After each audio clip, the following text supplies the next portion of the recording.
What I've been telling y'all. They want this revenue, right? They don't have the viewership to cover the revenue they want.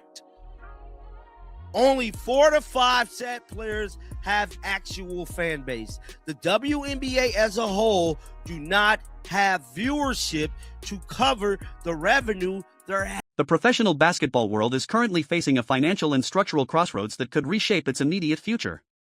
According to internal projections cited by league officials, the latest proposal from the Players Association would result in an estimated $460 million in losses over the full duration of the next collective bargaining agreement. That figure has stunned analysts, not only because of its size but because of what it implies about the fragile balance between growth ambitions and financial sustainability. Negotiations between the league and its athletes have slowed to a near standstill, raising legitimate concerns that the upcoming season could be disrupted or, in a worst-case scenario, postponed entirely. The players are seeking a 27.5% share of defined revenue streams, while ownership has countered with an offer closer to 15%. On paper, that difference may look like a simple percentage dispute. In reality, it reflects two fundamentally different interpretations of what the league's current economic reality actually is. At the center of this dispute is the question of valuation versus aspiration. The athlete's side believes recent surges in popularity, attendance, and media attention signal that the league is entering a new era of profitability and should therefore distribute a larger share of revenue to the talent driving that momentum. League executives, however, argue that revenue spikes don't automatically translate into sustainable profit margins. They point to operational costs, travel expenses, marketing investments, and long-term infrastructure spending as factors that complicate the financial picture. To them, agreeing to a significantly larger percentage now could jeopardize long-term stability. This clash of perspectives highlights a deeper philosophical divide. One side is negotiating based on projected growth and cultural impact, while the other is negotiating based on current balance sheets and historical performance. Both viewpoints contain elements of truth, but they lead to dramatically different conclusions about what is financially realistic. That's why the disagreement has proven so difficult to resolve. It isn't simply about numbers on a spreadsheet, it's about how each party defines the league's identity at this stage of its evolution. The stakes are enormous. Labor disputes in professional sports don't just affect players and executives, they ripple outward to broadcasters, sponsors, arena staff, and fans. If no agreement is reached in time, the consequences could extend far beyond the court. Sponsors might redirect advertising budgets, networks might adjust programming schedules, and casual viewers could lose momentum in following the sport. For a league that has spent years building visibility, even a short disruption could slow progress. That's why this moment is being described by insiders as pivotal rather than routine. The outcome of these negotiations won't just determine salary structures. It will signal how the WNBA defines its own trajectory, whether it prioritizes aggressive investment in player compensation now or takes a more cautious approach designed to protect financial stability over the long term. Want some money because they're on the tail end of their careers. This isn't about Caitlin. This isn't about none of the young players. This whole holdup is about these old players that's on the tail end of their contracts. And it's very unfortunate. It is. But hell, y'all should have been a little bit more brandable. See, it's not our fault. It's not our fault that the league y'all gave us was unbrandable. They can't brand. To understand why league officials are resisting the higher revenue share proposal, it helps to examine the financial history that shaped their caution. Public statements from past leadership have long indicated that profitability has been an ongoing challenge. Years ago, commissioner-level commentary revealed that the league had historically operated at a loss for extended stretches. For example, Adam Silver once disclosed that the organization had been losing roughly $10 million annually for many years. When you extrapolate that figure across decades, the cumulative deficit becomes substantial.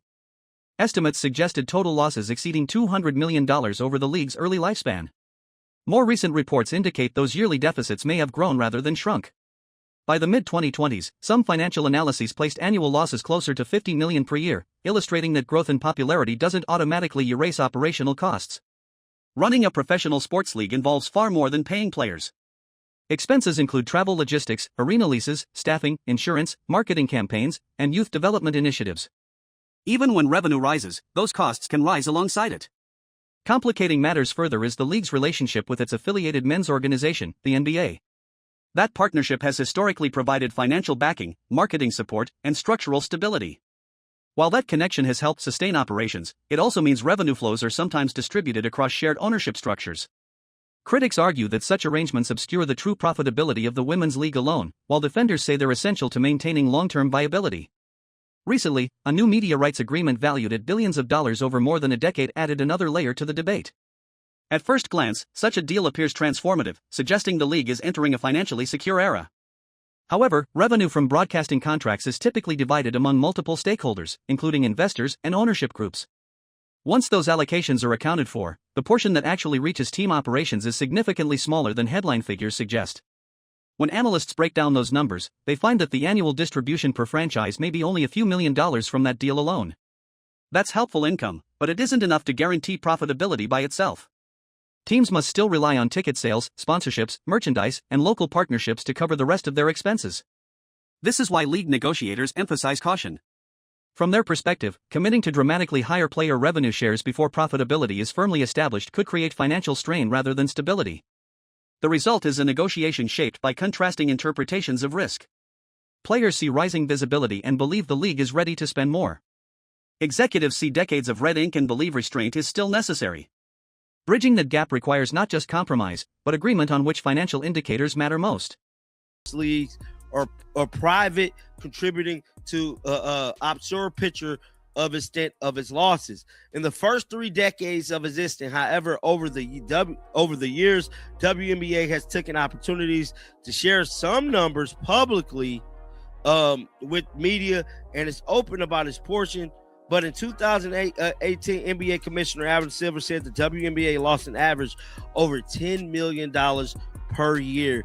By this measure, the league would have lost roughly $210 million up until that point. Another major sticking point in the negotiations involves expansion fees, the large payments ownership groups make to secure new franchises. Over the past couple of years, the league has collected close to $1 billion from cities awarded teams.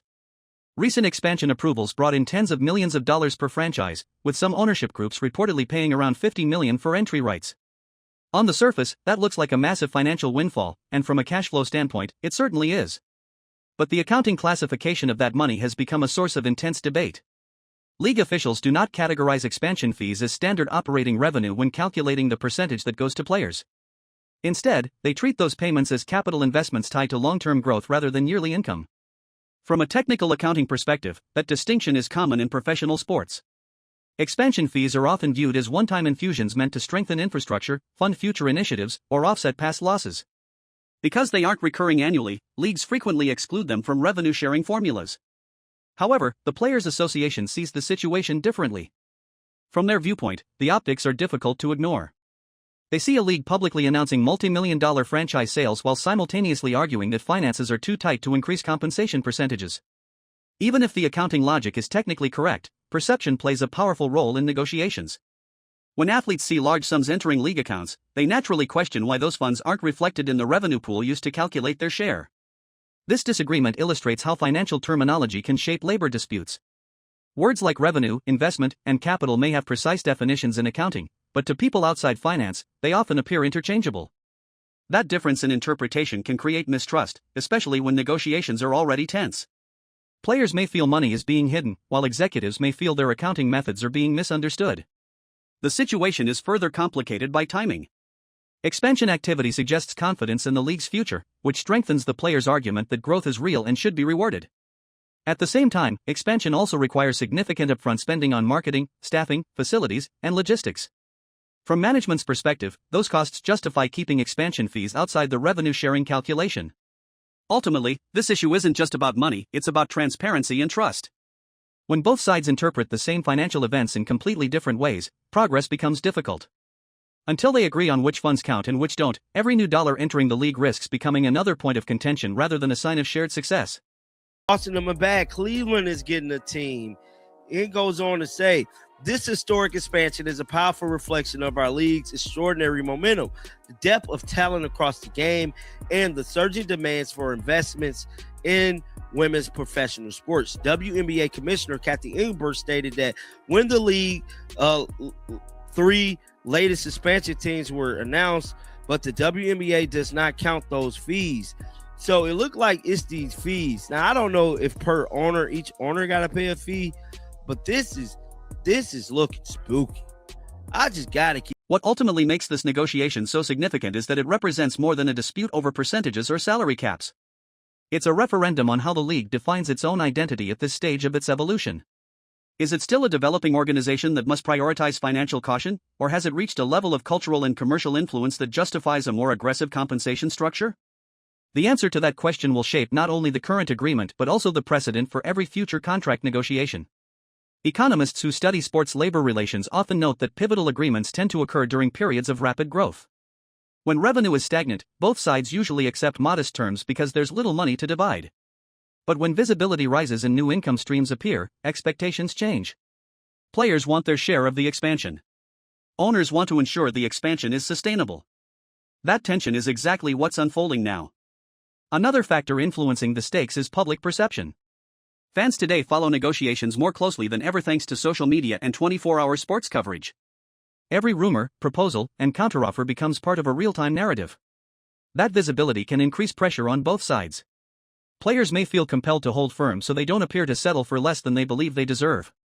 Executives may feel equally compelled to stand their ground to demonstrate fiscal responsibility. In that environment, compromise can take longer because each concession is scrutinized publicly. There's also the broader context of women's sports as a whole. Increased investment, rising attendance, and expanding media deals have created a sense that the industry is entering a breakthrough phase. The outcome of this agreement could influence how other leagues structure their own labor deals. In that sense, the negotiation isn't happening in isolation. It's being watched by stakeholders across the entire sports world. For now, the future remains uncertain. Both sides continue to analyze numbers, revise proposals, and measure public reaction. Whether they reach an agreement quickly or face a prolonged stalemate will depend on their willingness to reconcile two competing visions, one focused on immediate reward, the other on long-term stability. Whichever path they choose, the decision will likely shape the league's financial and cultural trajectory for years to come. $1 billion were divided equally between the 15 teams without paying 42% to bucket control by NBA owners and 16% to new investors. Each WNBA franchise will get roughly $13 million per year from the media's rights deal alone. If the WNBA owners were to receive just 42% of the media rights deal, that would be $84 million per year, or $5.6 million to each of the 15 teams. Now, it goes on to say, because of this converter ownership structure and because of the At the heart of the current impasse lies the most consequential proposal on the table, a salary cap structure just under $9.5 million per team combined with the players' request for a $27.5 revenue share. League analysts reportedly ran long-term projections based on that model and concluded it could generate cumulative losses approaching $500 million over the life of the agreement. From their standpoint, those numbers represent a serious warning sign rather than a negotiation tactic. They argue that absorbing losses on that scale could threaten operational stability and limit the league's ability to invest in marketing, expansion, and player development programs. Ownership's counteroffer, roughly 15 revenue sharing with a lower cap, reflects a more conservative philosophy. Executives say it's designed to ensure the league can continue growing without risking financial overextension. Players rejected that proposal, saying it undervalues their contribution to recent surges in popularity. With neither side willing to move far from its position, talks have stalled, creating uncertainty about the upcoming season's timeline. What makes this stalemate especially frustrating for observers is the timing. The league has just experienced one of the most visible growth periods in its history. Television ratings climbed dramatically, attendance increased in multiple markets, and merchandise sales surged. Much of that attention coincided with the arrival of new stars, most notably Caitlin Clark, whose rookie season drew unprecedented viewership numbers. Games that once attracted modest audiences suddenly reached into the millions, signaling a level of mainstream interest rarely seen before. That surge created optimism among fans and sponsors alike. Many believed the sport had reached a turning point where years of gradual growth were finally paying off. Against that backdrop, the possibility of a labor dispute feels particularly ill-timed. Momentum in sports entertainment can be fragile. When interest peaks, leagues typically try to capitalize on it quickly. A prolonged standoff risks interrupting that momentum just as it begins to accelerate. Both sides recognize the stakes, which is why neither wants to concede too quickly. Players believe they deserve compensation that reflects the league's newfound visibility. Executives believe they must protect financial sustainability to ensure that visibility lasts. The challenge is finding a compromise that acknowledges both realities at once. Until that happens, uncertainty will continue hovering over the season's future.